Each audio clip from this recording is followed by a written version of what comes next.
What's up guys, it's Violet here, and in today's video then we're going to be doing Destiny Mythbusters. I haven't done this for a long time. I'm going to be honest, it's simply because the myths lately, they're simply starting to get like repetitive myths. They're starting to be the same myths that everyone's always doing. So it is quite hard to pick some myths that I can actually do for a video. But in this episode we do actually have some PvE myths.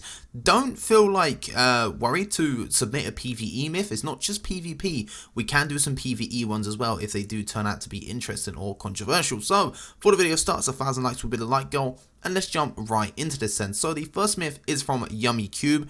He says, "You never use my Violate. I've been commenting since the start of Rise of Iron. I've been thinking of a good myth each video for 10 minutes. And he says, real myth, and also sorry Yummy Cube, there's a lot of comments and sometimes people just get lost in the myths. But anyway, your comment got 71 upvotes, so I think a lot of people want to see this. If you get caught while you are invisible in the Last Rites mission, can you survive if you use Dark Drinker's ability to kill all the thrall? If you die, what happens if you self-resurrect?" Now I did so many different variants of this. I'm going to show all the gameplays and you will see for yourself. Let's go.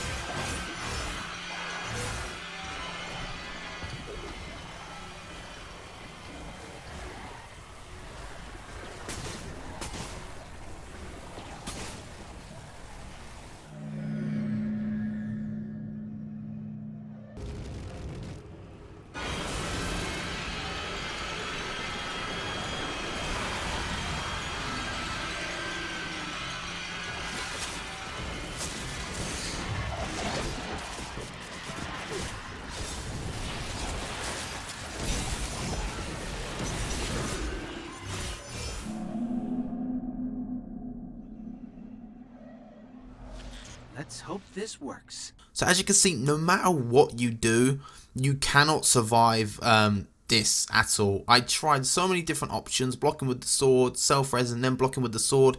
No matter what you do, you cannot survive. You're going to get wiped out. It's that simple. So sadly, it's not going to work. You're just going to die. Moving on then to the next one from Havoc Pigeon Gaming, and they say, in an elimination game, if the timer runs down to 0 and no one leaves where they are spawned, what team would win, or would it be a tie? Now, I'm actually going to show the gameplay, and then I want to speak a little bit about this after, because there is actually a reasoning behind what happens in the gameplay. So let's show it. Overtime. If you can't kill them, capture the zone.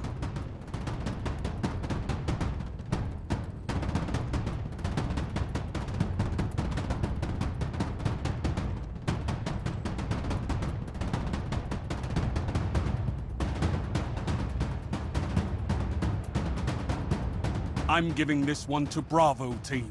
As you can see, the enemy team won from my memory. The enemy team won.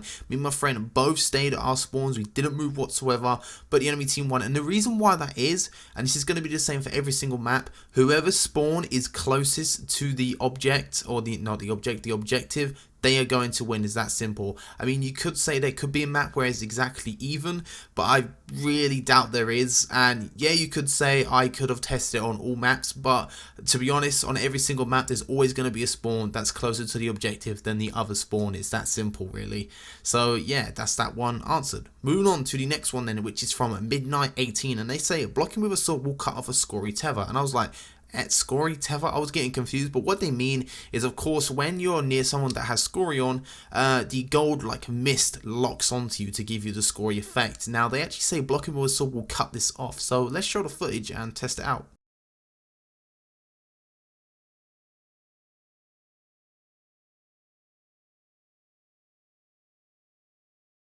So, as we see from this footage then, when you initially block the player that's receiving the scory effect, you don't block it out. But if both players use a sword and block, what happens is it blocks it out. Like, it's weird. It blocks it off. The scory effect is no longer in effect. It's kind of weird, but you have to be at certain angles, because I noticed it did come on and off, but if you're at a certain angle, the scory effect will actually go away. So I thought that was quite interesting. And let's move on to the next one then. The next one is from Nathan. Yeah, I can't say his second name, but anyway, it's from Nathan, and he says, when Zen Meteor's perk is active, can you have more than one shot if special is picked up with your Transverse Steps? So for those of you guys that do not know, the Warlock boost, Exotic Warlock boost, the Transverse Steps, what they actually do is, say you shoot your secondary or sniper or whatever down to 1 bullet left, and then you go in the Crucible or you're in PvE and you pick up some special, it automatically reloads your weapon. The reload animation doesn't even come up, the bullets just get straight into your gun ready to go. No reload animation, it just reloads it instantly. Now they want to know, if I use these Meteor, kill 3 people, then have the extra dynamite bullet, and then I pick up special with these boots on, will I have like more dynamite bullets? So let's show the footage. Magnificent. Now stay focused. Yes! 3 down! Magnificent. Now stay focused. Yes! So it's unfortunate, it really is. I guess Bungie have thought of this. Basically what happens is you shoot 3 people, you get your dynamite perk, and then what happens after that, after you pick up some special with the Transverse Steps on, as soon as you shoot the 1 bullet, the effect is gone. The other 2 bullets don't have the effect, so you do have more bullets in, which is kind of beneficial, but it's not really that great. But unfortunately only 1 out of those 3, I think it was 3 bullets that got put into the mag, actually allow you to have the dynamite with a laser beam perk on it. So it's kind of unfortunate, but you know, it is what it is. Moving in to the, I couldn't even speak then. Moving on to the next one then, from Chabab, I cannot say, Chababaka Durantin. I'm sorry, I've butchered your name really badly there, and a whole lot of other people I've butchered their names in the MythBusters series, but you know, it is what it is. Let's actually read the myth then. They say, can you kill SKOLAS in a Chaos Riser mission? So for those who don't know, and if you guys are new to Destiny, like with Rise of Iron or Taken King, in the DLC before the Taken King, the House of Wolves DLC, there was a new bunch of missions that we got, and one of the main enemies we were going after is SKOLAS, the Kell of Kells, which is the main boss in the Prison of Elders. Now, in the Chaos Riser mission, you actually see SKOLAS, and you can actually do a lot of damage to him. So they want to know, can you actually kill him in the Chaos Riser mission? So I'm going to show you the footage, and again, this one's kind of a controversial one regarding the SKOLAS in this mission, and I'll speak about that after because I need to show the footage first. So let's show it.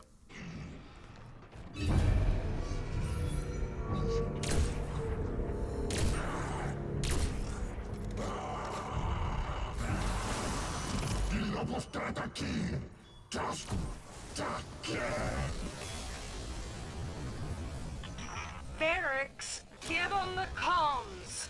What did he... So basically you can kill him. It does kill him. I know it might not look like it does, but when you kill an enemy in the game, I think just apart from Oryx, I think all enemies in the game regarding bosses, once you kill them, blue glimmer like spouts out of their body. It just like goes flying out of their body, and it counts as a kill. Now in this mission, when you dunk SKOLAS and you get his health down, and I don't know, use a Nighthawk like I did and completely eliminate his health, what happens is the glimmer does pop up, but because you're not actually meant to kill him in this mission, he'll still teleport ahead of you anyway. So technically you do kill him, but it's not meant to happen, so he just teleports anyway. So I guess that kind of clears it up. It's kind of a shame. It would have been funny if you could literally eliminate him and the mission glitches out, but of course Bungie again have thought of things like this, so you technically do kill him, but he'll still teleport to the front anyway. So kind of disappointing, but you know, it is what it is. So that is this week's episode of MythBusters. Like I said,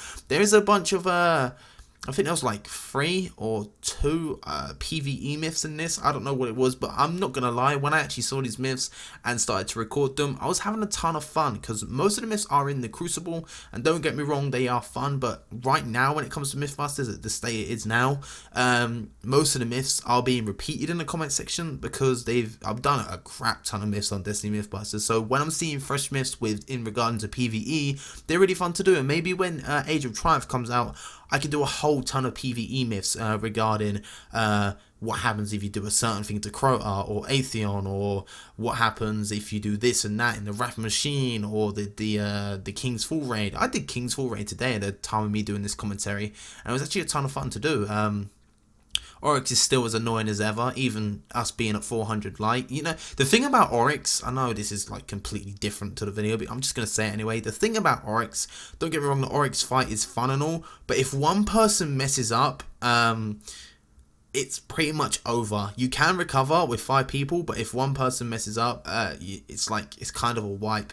Well, it depends who messes up, really, especially the jumper. If the jumper messes up, that's it, it's a wipe, so it's kind of annoying. So anyway, I hope you enjoyed today's video of Destiny Mythbusters. If you did, be sure to leave a like, that'd be greatly appreciated. Definitely hit that subscribe button if you're new around here. When Age of Triumph comes out, I'm going to go absolutely crazy with videos, so I hope you're going to stick around for that.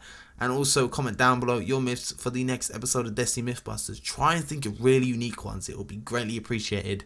And yeah, my name has been Violate, and I'll see you guys on the next video.